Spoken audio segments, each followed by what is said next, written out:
Hello everyone.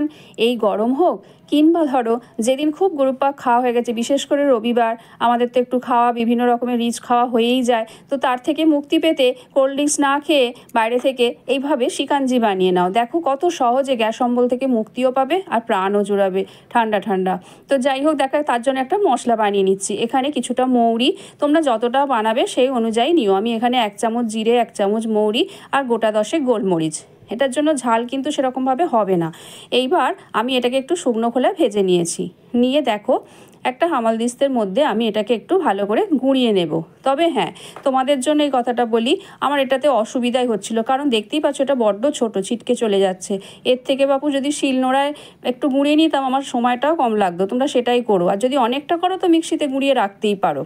তো দেখো গুঁড়ো করা হয়ে গেছে। এইবার একটু পুদিনা পাতাও কিন্তু গুঁড়িয়ে রাখবো। পুদিনার শরবত তো অনেক খেয়েছো, এইভাবে এটা একটু বানিয়ে দেখো, খুব রিফ্রেশ লাগবে। এইবার দেখো কিছুটা পুদিনা পাতাও নিয়ে নিলাম। বললাম না এই জায়গাটাই ছোট, আমারই ভুল। আমি যদি একটু বেটে নিতাম, একেবারে শিল বের করতাম, মশলাটাকেও গুঁড়ো করে নিতাম, এটাকেও বেটে নিতাম, ভালো হতো বলো। তো যাই হোক, এটা যখন তোমরা এইভাবে দেখো আমি এতেই থেঁতো করে নিচ্ছি। আর এটা থেঁতো করার সময় বরফ দিয়ে দিলে বোধহয় ভালো হতো, তাহলে কালারটা মানে সবুজ যে কালারটা সেটা বজায় থাকতো। কিন্তু কি বলবো, এই গরমে সারাক্ষণ ফ্রিজ চলছে, আইস ট্রেটা যেন তুলতেই পাচ্ছি না। তো যাই হোক, অগত্যা এমনি থিতো করে নিলাম। তোমরা এটা বেটে ছেঁকেও কিন্তু এটা দিতে পারো। তো দেখো আমি এখানে ঠান্ডা জল নিয়ে নিলাম হাফ গ্লাস, আর হাফ গ্লাস নিয়ে নেব এখানে সোডা, প্লেন সোডা। বললাম না গ্যাস অম্বলের পক্ষে এটা খুবই ভালো একটা ড্রিঙ্কস। এইবার দেখো চিনি গুঁড়ো করাই ছিল, পরিমাণ মতো আমি এখানে চিনি দিয়ে দিলাম, 1.5 চামচের মতো এখানে আমি চিনি দিয়ে দিলাম। এটা তোমাদের নিজেদের ওপর নির্ভর করবে তোমরা কতটা মিষ্টি পছন্দ করছো। তো এবার আমি ভাজা মশলাটাকেও এর মধ্যে দিয়ে দেবো, আর ওই পুদিনা পাতার থিতো করাটা ওটাও আমি এর মধ্যে দিয়ে দেবো। দিয়ে এবার দেখো খুব ভালো করে এটাকে আমি মিক্স করে নেব। এটা কিন্তু সত্যিই ভালো, তোমরা একবার বানিয়ে খেয়ে আমাকে কমেন্ট করে জানিও।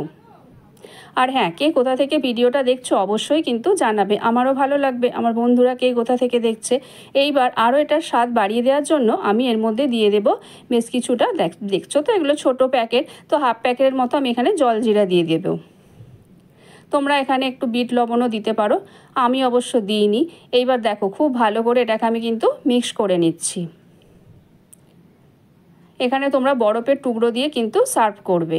এবার দেখো পুদিনা পাতা দিয়ে শুধু সাজিয়ে দিয়েছি, আর তোমরা ছেঁকেও দিতে পারো পুদিনা পাতাটা বললাম, তাহলে আর খাবার সময় মুখে লাগবে না। এইবার তোমাদের একটা ছোট্ট কাজ, চটপট যাও ইউটিউবে, আর সেখানে FORNE বলে ফোন বলে সার্চ করো, আর আমাদের চ্যানেলটাকে সাবস্ক্রাইব করে দিও, আর বেল আইকনটা কিন্তু প্রেস করো, তাহলে যে কোনো ভিডিও ছাড়ি না কেন আগে তোমার কাছে নোটিফিকেশান পৌঁছে যাবে। আর যদি তোমরা ফেসবুক থেকে দেখে থাকো তাহলে কিন্তু চ্যানেলটাকে ফলো করে দিও, মানে পেজটাকে ফলো করো, আর লাইক শেয়ার কমেন্ট করতে ভুলো না কিন্তু।